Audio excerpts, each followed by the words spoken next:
Y en relación con esto del turismo que hemos estado comentando, ¿cómo es en la actualidad? O sea, ¿está considerado el palacio o sigue un poco como al margen de...? Bueno, el Palacio de Río Frío en la actualidad tiene una doble función. Por un lado tiene una función turística y por otro lado tiene una función de, bueno, de edificio que sirve para albergar colecciones y tanto de mobiliario como, sobre todo mobiliario, no sé si habrá algún cuadro, creo que no, sobre todo de mobiliario de patrimonio nacional. Es un sitio, una especie de gran almacén, ¿vale? Que tiene en las zonas no visitables. Entonces, la musealización de Río Frío empezó con Franco, en los últimos años de vida de Franco, que como le gustaba mucho la caza y vino a cazar en muchas ocasiones a Río Frío, pues decide convertir Río Frío en un centro de estudios de carácter cinegético y decide crear una especie de complejo turístico que quizás fuera el primero que se hacía en España y que fue un proyecto que resultó fallido por la muerte del dictador. El proyecto consistía en la recuperación del palacio, en la recuperación de todas las casas de oficios que se conservaban en pie.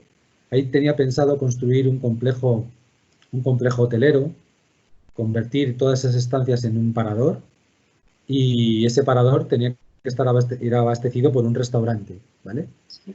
El restaurante se llegó a hacer, pero la continuación del parador pues quedó paralizado, ¿vale? Y ya te digo que todo esto iba a ser un complejo. Teníamos parador, teníamos estudios científicos y teníamos un palacio que también se musealizaría en dos ámbitos muy diferenciados.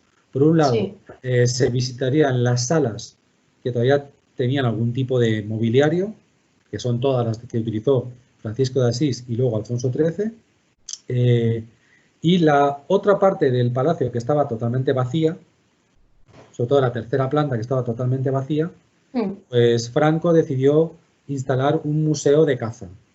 Un museo en el que se hiciera como una especie de recorrido histórico desde la prehistoria hasta la actualidad.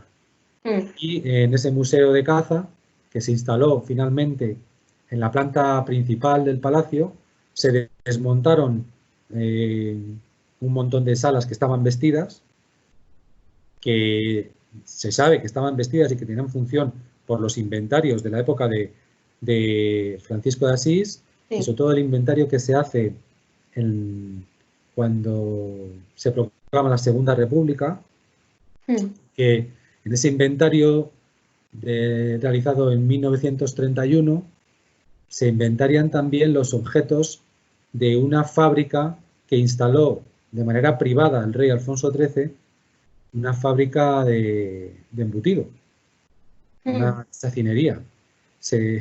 Las dependencias que luego en época franquista se utilizaron como restaurante, durante el reinado de Alfonso XIII eso era un matadero de cerdos. Y te tienes que imaginar toda la tercera planta del Palacio de Río Frío, que estaba totalmente diáfana, era un secadero de jamones y de chorizos. Las estancias de la planta baja eran las oficinas de esta fábrica. Y era una de los primeros edificios que tuvo red eléctrica, que se generaba también dentro de la propia finca de Río Frío. Entonces, cuando se proclama la Segunda República, primero que hace Manuel Azaña es, de alguna manera, inventariar todas las máquinas y todo lo que había en esa industria chacinera para expropiarlo, para venderlo, y el dinero que se obtuvo de esa expropiación, pues dársela al rey Alfonso XIII, que ya se encontraba exiliado fuera de España. Y la mayor parte de los materiales que se vendieron las máquinas y todo esto, pues fueron a parar a las empresas chacineras que había por la zona, en Ortigosa, en Las Navillas, en La Granja. Sí. Se compró mucha maquinaria. Y luego Franco, en esas mismas instalaciones, fue donde manda a construir el restaurante y el proyecto de parador. Por lo tanto, la historia de Riofrío siempre ha sido una historia marcada por proyectos que nunca llegaron a terminarse. Y de esta manera, pues dentro del conjunto de palacios reales, Riofrío nunca ha tenido unas colecciones artísticas de importancia que atrajeran a lo mejor a un turismo especializado, ¿no? Claro. Es más, el turismo que llegaba a Riofrío era el turismo, pues, de las clases más populares, que venían a ver los dioramas del Museo de Caza. La gente venía a Riofrío a dos cosas. Una, a dar pan a los múltiples gamos que había en la finca, que se les acercaban a los coches y tú podías darles de comer pan duro, que se acercaban y comían de tu mano. Y a ver gamos en libertad, en un concepto pues poco conocido en España, ¿vale? Y por otro lado, las colecciones, la escasa colección que había en las salas de Francisco de Asís y de Alfonso XII, pues bueno, no tiene nada que ver a las colecciones que puedes ver en La Granja, en Aranjuez o en cualquier otro palacio, ¿no? Claro. Entonces la gente venía a ver el Museo de Caza. Pero era un contexto histórico-social muy diferente al actual, ¿eh? En la actualidad hay grandes colectivos sociales que son contrarios a la caza, igual que a la tauromaquia, y entonces hay muchas presiones para mantener este museo. Aunque siempre hay que tener en cuenta que el carácter del museo es un museo de carácter didáctico. Trata de exponer la fauna ibérica que hay en España. Pero el hecho de utilizar animales disecados, pues ya te digo que hay muchos colectivos que no están de acuerdo con este tipo de musealización, prefieren otras mucho más modernas, a través de, no sé, de proyecciones en 3D o paseos virtuales. Por todo esto de los conflictos y disputas en torno a la caza, ¿qué se podría hacer para fomentar y desarrollar el turismo de Riofrío, pero asociado, por ejemplo, a lo que me has contado de la fábrica, que yo creo que es un aspecto desconocido? O sea, como bien como patrimonio cultural del país y de la provincia, ¿qué propuestas tú darías, dado que conoces el entorno y todo lo demás? Sí. Bueno, hace más o menos ya 10 años, creo recordar, Patrimonio Nacional decidió de alguna manera relanzar la figura de Riofrío y hicieron un plan director de restauración del palacio, en el que yo participé realizando la memoria histórica del palacio y contando un poco lo que te he contado a ti ahora mismo, ¿no? Sí. Y yo, desde un punto de vista turístico, yo propuse a Patrimonio Nacional pues una serie de medidas que yo creo que lo relanzarían, y yo creo que falta un poco de comunicación institucional, porque por un lado, claro, la propiedad y la gestión corre a cargo de Patrimonio Nacional, pero yo creo que tanto La Granja como Riofrío tendrían que entrar dentro de un marco más grande relacionado sobre todo con la promoción turística de Segovia, ¿vale?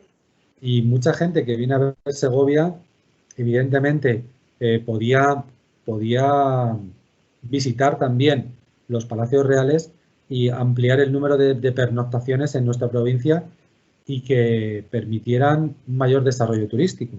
Sin embargo, esa comunicación pues no funciona, porque la gente ahora mismo, para visitar Riofrío, solamente puede acceder a través de su coche particular. Claro. Entonces, este es un hándicap muy importante para que no tenga una afluencia masiva.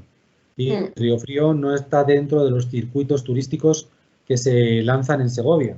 ¿Qué es lo que ahora mismo podría hacer de Riofrío un foco turístico muy importante es el bosque.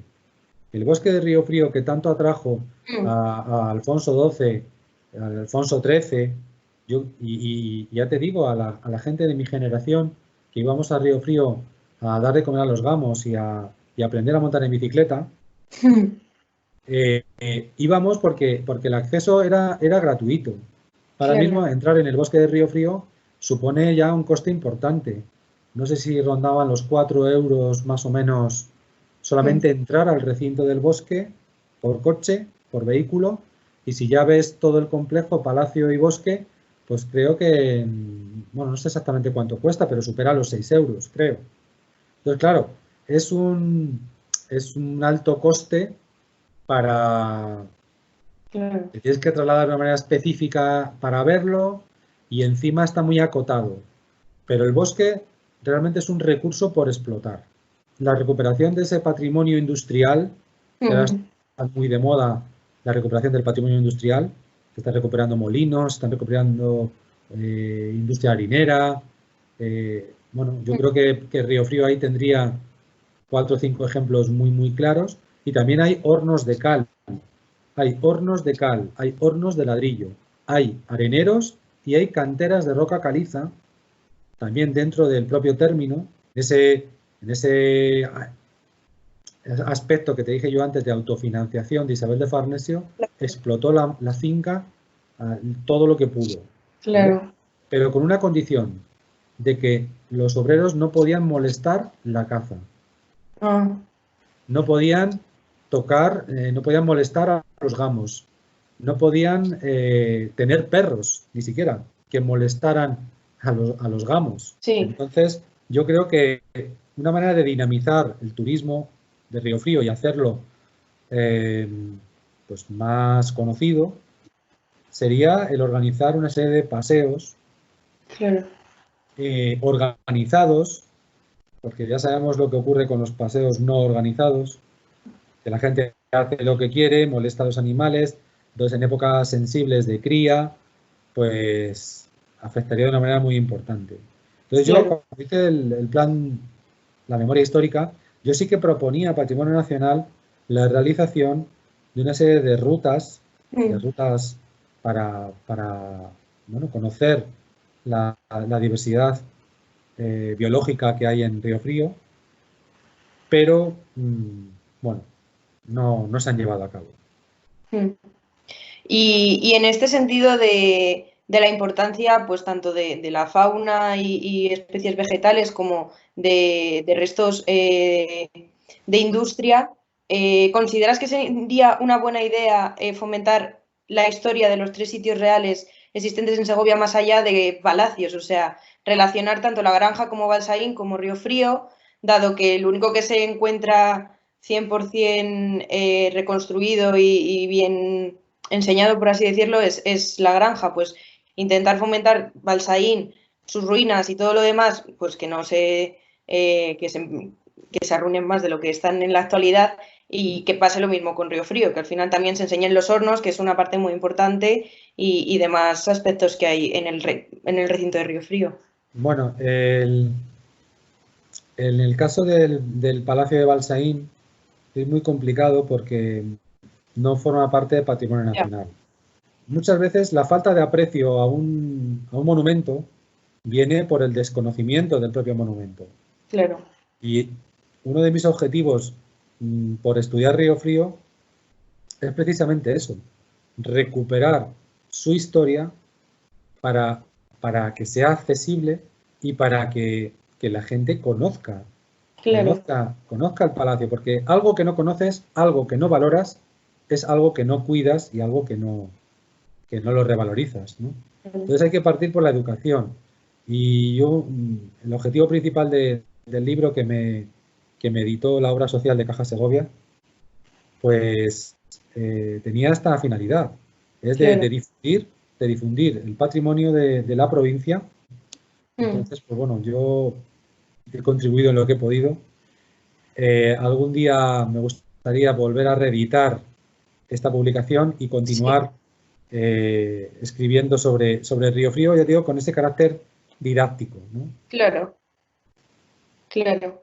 Pues era un poco eso, ver que la historia de Segovia en relación con la monarquía hispana va mucho más allá de la granja y que la historia de Segovia va más allá también del acueducto y de Alcázar, que hay enclaves muy importantes como Riofrío, Balsaín o otros más, que quizás se debería de poner un poco de atención para fomentar el turismo de una manera conjunta y explicar la historia pues un poco de manera conjunta, no solo que estuvieron aquí los romanos hace 2000 años. Y pues eso era un poco eso. Y que muchas gracias por atenderme. Pues nada, a mí me encanta poder hablar de Riofrío y me encanta sobre todo difundir lo mucho que no se sabe de este palacio, ¿no?